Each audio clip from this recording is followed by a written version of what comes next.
Herbert, þú hefur verið í borgarafundunum. Við ætlum að reynda að sýna hér mjög skemmtilegt myndband á eftir sem þú hefur tekið saman svona, sem svona eins konar yfirlit yfir það sem hefur verið að gerast á fundunum. Og þú ætlar að, þetta þetta mynd sem þið ætlar að sýna í Háskólabíó, ekki? Jú, við ætlum að sýna hann í Háskólabíó annað kvöld. Það stór fundur og mjög merkilegur að mínu viti.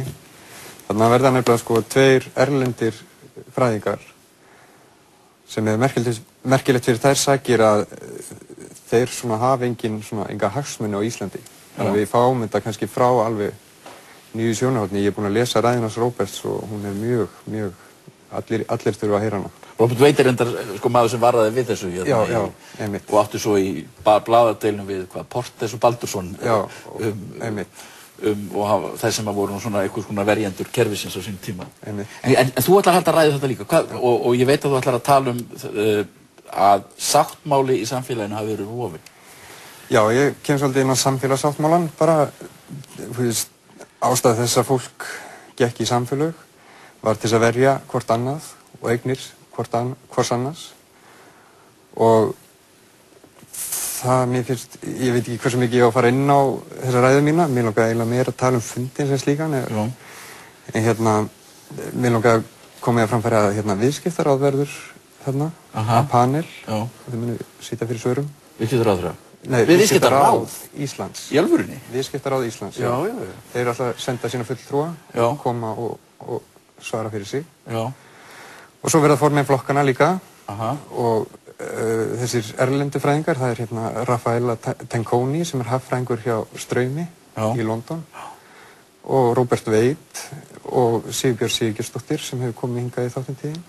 En þetta er þetta mjög merkilegt með viðskiptaráð því að menn hafa verið að skoða samþykktir viðskiptaráðs og það kom ljós að þær hefðu allar orðið að 90% af því sem kom frá viðskiptaráði varð að lögum og reglum á Íslandi. Ég held að það verið 9% sem stóð út af. Þetta er mjög öflugur þrýstihópur. Þetta er sennilega öflugasti þrýstihópur. Fyrir daginn LIU kannski. Já. En heyrðu, ég ætla að fá að sjá brot úr myndinni þinni. Við erum líka að taka fram að þó að það séu erlendi fræðingar að tala á ensku þá ætlum við að þýða þetta allt. Fundurinn sem slíku fer fram á íslensku. Þannig að allir að mæta. Það er í Háskólabíó? Háskólabíó klukkan 8. Sjáum þennan bút.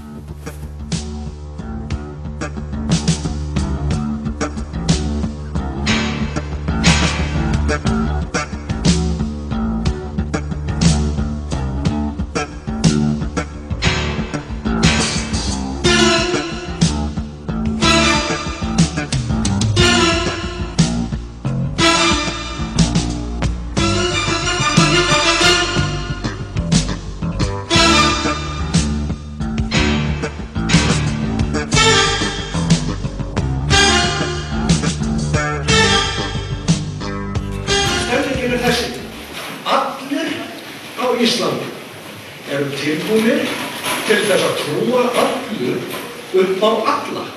Hvort stendur ríkisstjórn Íslands með lánafyrirtækjunum og fjármagnseigendum eða heimilunum í landinu? Björgólfur, ég hef alltaf verið dugleg að vinna. Ég vann í sjoppu, ég þjálfaði fótbolta, ég vann á lager, ég kenndi börnum, ég raðaði trópi í hillur. Ég reyndi einu sinni að selja pressuna en þá hrópaði á mig gamall maður að pressan væri rusl. Ég hætti að selja pressuna. Þá hélt ég að gamlir menn hefði alltaf rétt fyrir sér. Höllu Gunnarsdóttir, þakk kærlega fyrir þetta. Þið viti hvers Gunnarsdóttir hún er. Hann heldur því fram að það skapist pólitísk kreppa eða verða kosningar. En það er pólitísk kreppa vegna þess að stjórnvöldum er ekki treyst og er ekki treystandi. Hér þarf að setja á fót óháða rannsóknarnefnd sem löggjafarvaldið kemur að og við þurfum að fá öll þessi atriði upp á borðið því annars getum við ekki byggt þetta land með trúverðum hætti þar sem jöfnuðum, samhjálp og réttlæti okkar leiðarljós en þau þurfa að vera okkar leiðarljós því annars getum við bara gleymt þessu. Ísland er ekki gjaldþrota. Það er nýfrjálshyggju græðgiskapítalisminn og flokkarnir sem báru hann fram sem er gjaldþrota. Ætlið að komast að því fyrir okkur, hver lánaði Jóni Ásgeirinn að peninga? Ég er formaður viðskiptanefndar Alþingis, ég skal strax á mánudagsmorgun og fundi nefndarinnar kalla eftir þessu upplýsingum. Það var engin spilling í sambandi þessu sölu.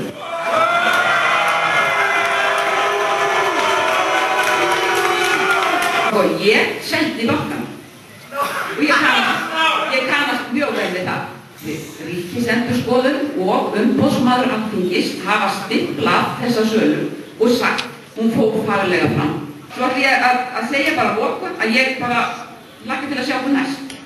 Mig langar að stinga upp á því að saman sem þjóð förum við að skilja eftirfarandi orð. Þjóðargjaldþrot af gáleysi. Þjóðargjaldþrot af gáleysi. Og þetta sjálfsögðu alveg rétt. Fréttaflutningur þurrumpulegur. Ég held ég hafa lært það hér að við erum kannski að minnka þessi viðtöl við ráðherra, þeir segja hvort ekki neitt.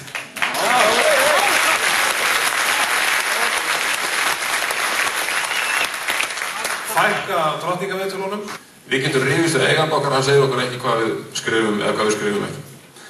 Nú, þú spurðir hver gaukaði þess að okkur, ég get alveg sagt þér það var litli EMF-maðurinn. Ég var reikinn á skjáinum á sínum tíma fyrir að vera ekki með Sjálfstæðisflokknum. Það var bara svoleiðis. Þeir sem eru inn í klíkunum, þeir sjá hvert stefnir og þá fara allir að þrífa til sín verðmætin. Við verðum að skoða þetta ferli mjög ákvæmlega. Og reyna að hætta eitthvað í rúmdag. Það var 2 mínútna frétt í upphafi fréttum og 7 mínútur það að Guðni Ágústsson var hættur, svo var önnur frétt örstutt IMF sem skoða framtíð okkar.